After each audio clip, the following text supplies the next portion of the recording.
Wow, we're down to just 3 weeks left. I can't really believe it myself. But anyways, here's my Week 15 picks of the 2016 NFL season. And last week I went 11-5. Finally back over 10 wins again after like 3 weeks away from it. And overall I went back up to 600. So it's nice to see I'm back up to there again. And then we get to the playoff bracket. And the AFC, it's the Patriots and Chiefs with the byes. It would be the Broncos going to the Steelers and the Raiders going to the Texans. And the NFC side, it's the Cowboys and now Lions with the number 2 spots, with the Buccaneers going to the Seahawks and the Giants going to the Falcons. In the AFC side, I'd say the Steelers easily beat the Broncos, which would set them up at the Chiefs. I think the Raiders would squeak out a victory against the Texans, but seeing how they played earlier this year, the Texans might have a better shot, but I still say Raiders right now, which would set them up at the Patriots. Chiefs beat the Steelers, the Patriots beat the Raiders, and the Patriots beat the Chiefs in the AFC Championship. In the NFC side, Seahawks beat the Buccaneers. Falcons, I still think, will slightly be ahead of the Giants, although if the Giants win, oh boy, everything will change dramatically. But I think the Falcons will still win right now. Then the Cowboys beat the Falcons, Lions beat the Seahawks, and the Cowboys beat the Lions in the NFC Championship, and then the Patriots beat the Cowboys in the Super Bowl. So now let's get to the Week 15 picks, and hopefully I'll try and remember to talk about every single playoff scenario that I could think of. Alright, now we get to start off Week 15 with Thursday night, and that's the Rams going to the Seahawks. And before I begin, I can't believe they would, they fired Jeff Fisher the other day, which needed to happen. They've had 5 straight losing seasons under him, 5 straight years of missing the playoffs. But why the fuck would you do it with 3 games left? Why not wait till the end of the season to do it? I can't ever stand firing coaches in the middle of the season, especially when there's 3 games left. And what are you going to give the other guy, like, the last 3 weeks? Maybe he'll go 1-2 at best and then fire him and get someone else? See what I mean? That's ridiculous. They should have just kept Fisher to the end of the year and then fire him. Especially considering, why the hell would you fire him when he's going to go up against a team that, hey, he has a 6-3 record against? Think about that. The Seahawks, since 2012, have been one of the most dominant teams in the league. The Rams have been one of them, not terrible, but not really good, like mediocre. Yet they're 6-3 against them, including undefeated against them at home when they host them, for crying out loud. That was a terrible time to release him, too. And, of course, if the Seahawks do beat the Rams tonight, or if they tie the Rams and the Cardinals lose on Sunday, then the Seahawks clinch the NFC West. And, of course, with Jeff Fisher gone, that's probably going to be their main strength against the Seahawks that the Rams had. And I think the Seahawks will win at 24-6 and clinch the NFC West. Well, after that, we get to our next Thursday night game, which is on Saturday, and that's the Dolphins going to the Jets. And, of course, if the Dolphins lose, then the Patriots clinch not only the AFC East, but clinch a first-round bye. So the Patriots are most certainly going to watch that game, definitely. And, of course, Ryan Tannehill, I think he's down for the year now, which, oh boy, that's going to ruin any chance probably the Dolphins make the playoffs now, especially when you consider their schedule. 2 of the last 3 games on the road against divisional opponents that do pretty good historically hosting them. Oh boy, it's going to be really tough. And with Matt Moore, he's with the Dolphins since 2011, I believe. And he's done a solid job as a backup, but he hasn't done really good recently. But I'm talking about his first couple years there before Tannehill came in. And of course, the Jets, they managed to pull off that squeaker against the 49ers when they should have just lost that one. And of course, historically, I think historically it's been like back and forth between the Dolphins and Jets when the Jets host them. So I wouldn't be necessarily surprised if the Dolphins win, but without Ryan Tannehill, I don't think that's going to happen. I think the Jets will easily get it 30-17, but I wouldn't be surprised either if the Dolphins somehow pulled it off. Then we get to the Sunday PM games, starting off with the Eagles going to the Ravens for the first time since 2008. Oh, I remember that game because I saw it on TV, and I remember that pick 6 Ed Reed did from the end zone. Oh my God, that was incredible destruction of the Eagles. And, of course, if the Eagles lose, they're officially eliminated. And, of course, the Ravens, they fought pretty good against the Patriots, although that one point, they're like down 23-3. Oh, boy. And, of course, they've played a lot better recently the last couple weeks. They definitely look a lot better than they did at the beginning of the year, where they were, like, winning and losing games within a touchdown, which you do not want to do. If you want to be a good team, you have to win by over a touchdown. You got to be destroying opponents. And I think that might happen this week, as the Ravens, I think, will beat the Eagles 31-17. And then it's the Browns going to the Bills for the first time, I believe, since 2014. And historically, the Browns have never done good against the Bills. I think they haven't won there since 2008 or 2009 or something like that, and that was just a close victory. The Bills lately have been absolutely obliterating them, especially in the years even when the Bills were just as bad as the Browns. And of course, I think if the Bills lose, and either the Broncos or Dolphins win, they are officially eliminated from the playoffs, and maybe we'll get Rex Ryan fired too. And of course, the Browns, I have no more wins predicted for them to win, so I think the Bills would win 42-3. But there's one major historical fact you gotta remember. When teams get down to like 13-0 or 0-13, that 14th game they would historically win that. I mean, fucking look back to 2011 Colts. They start off 0-13. They won that. Get the 2007 Dolphins. They start off 0-13. They won the Ravens in overtime. I know there was a Colts team, I think it was in 1991 or 1986, something like that, somewhere around that time span that went 0-13 too, and they not only won in their 14th game, but they went on to win the final two as well. And that's also the reverse too for teams that went 13-0. When they go to that 14th game, they historically would lose that one. The 2005 Colts, the 1998 Broncos come to mind, or a couple other teams, but I can't think of them off the top of my head. So although I think the Bills would easily beat the Browns, you gotta remember that historical fact. So I would not be surprised if the Browns somehow out desperation just somehow pull off that win. And it's the Packers going to the Bears.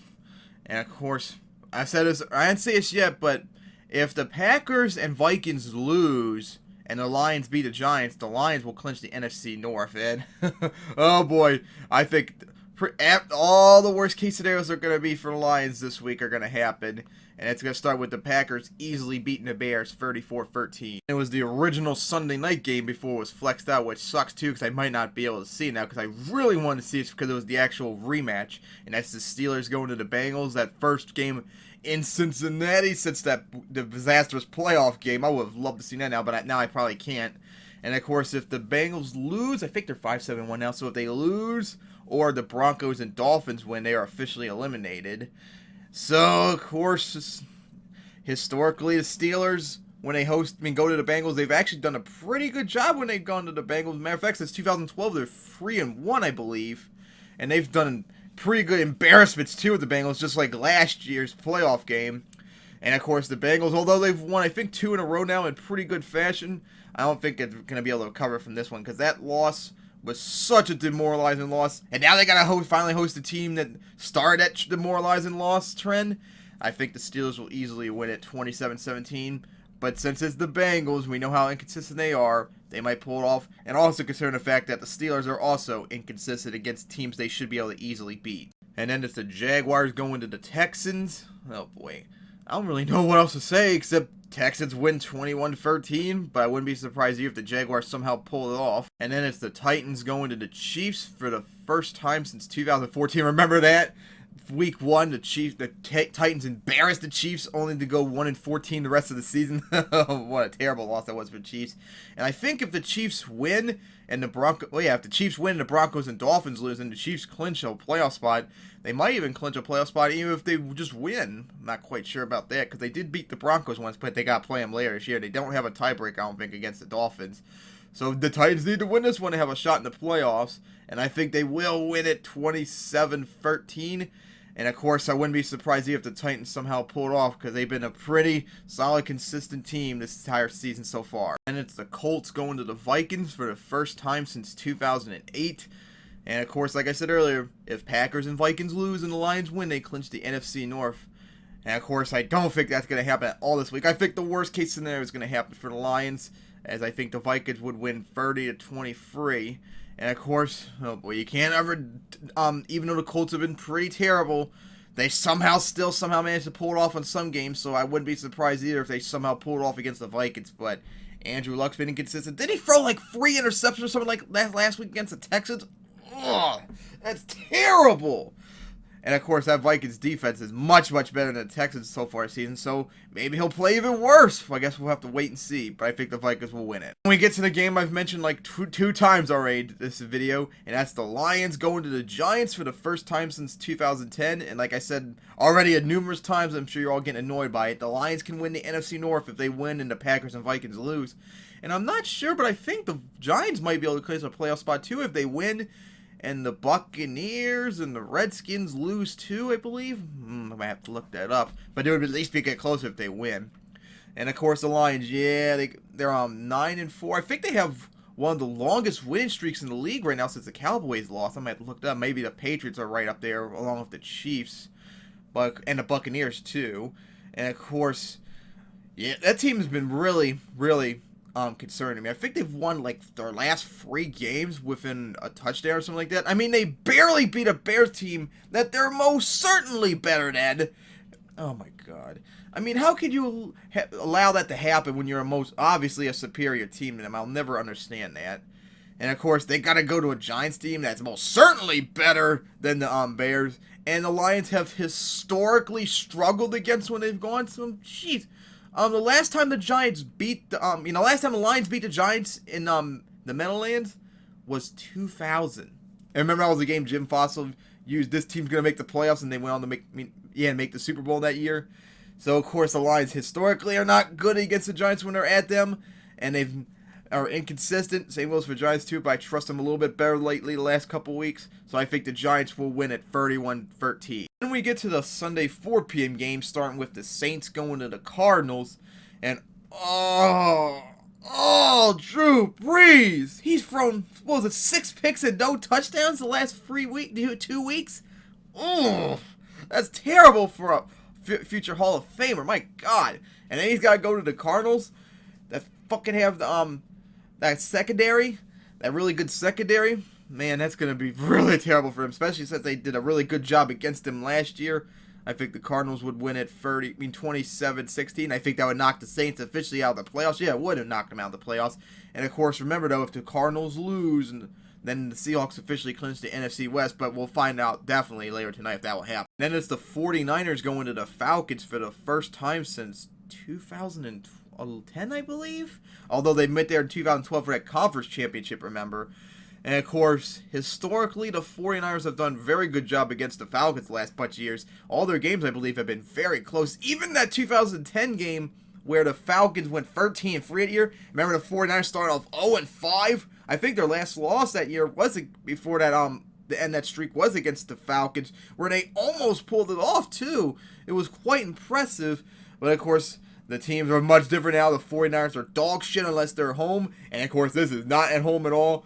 And the Falcons have one of the top offenses in the league, but the one thing going against them is that terrible defense that maybe Colin Kaepernick and the rest of the crew can maybe take out.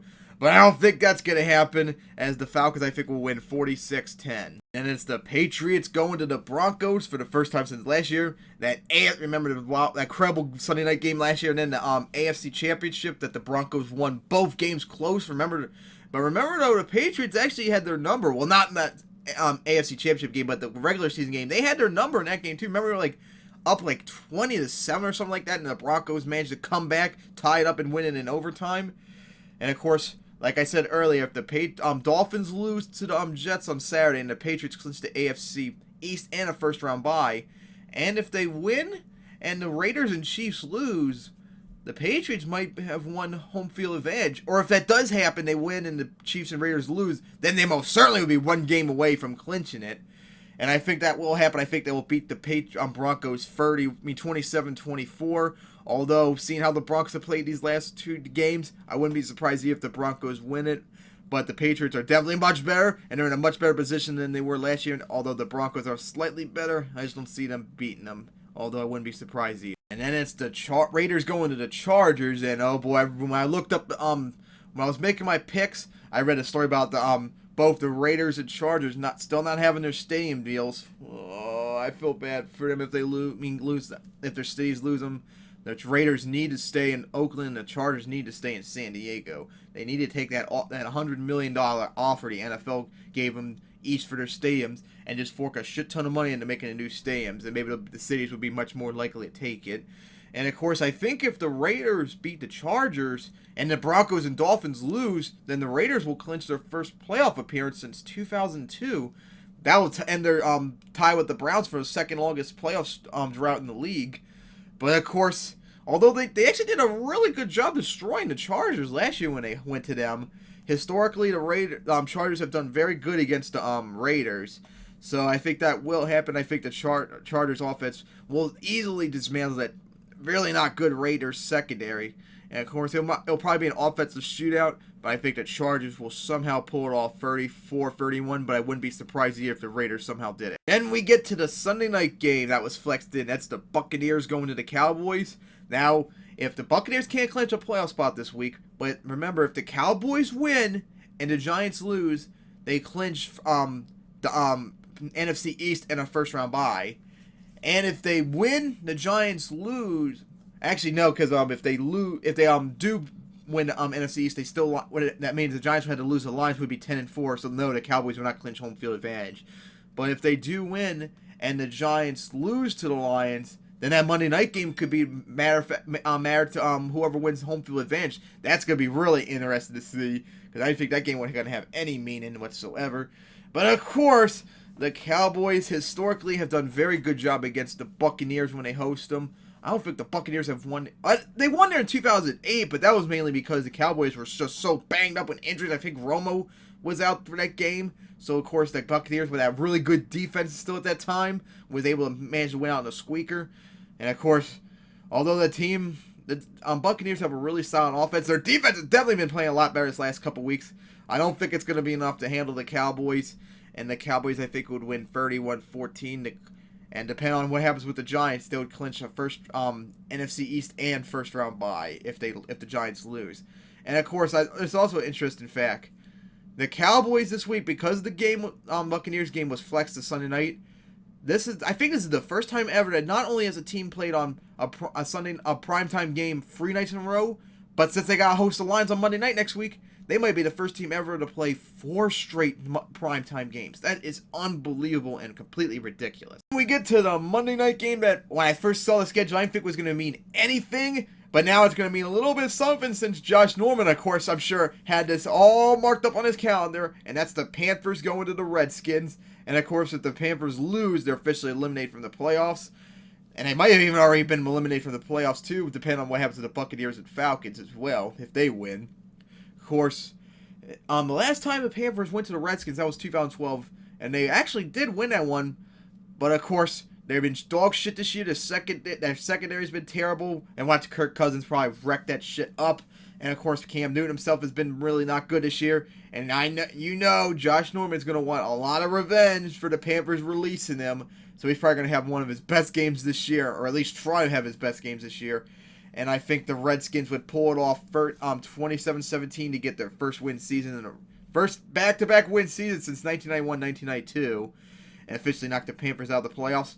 Like I said, historically, teams that win 15-1 or 16-0, they never do good really the next year. Look at the history on that. And of course, if they did lose, I think it would be the first time ever a team went 15-1 and gone to a losing record the next season. So, they definitely were not a 15-1 team last year. Those are my picks for Week 15. I can't wait for this week, and I can't wait for Rams and Seahawks tonight, and I can't wait for Dolphins and Jets on Saturday, and I can't wait for the rest of the games. So hopefully Week 15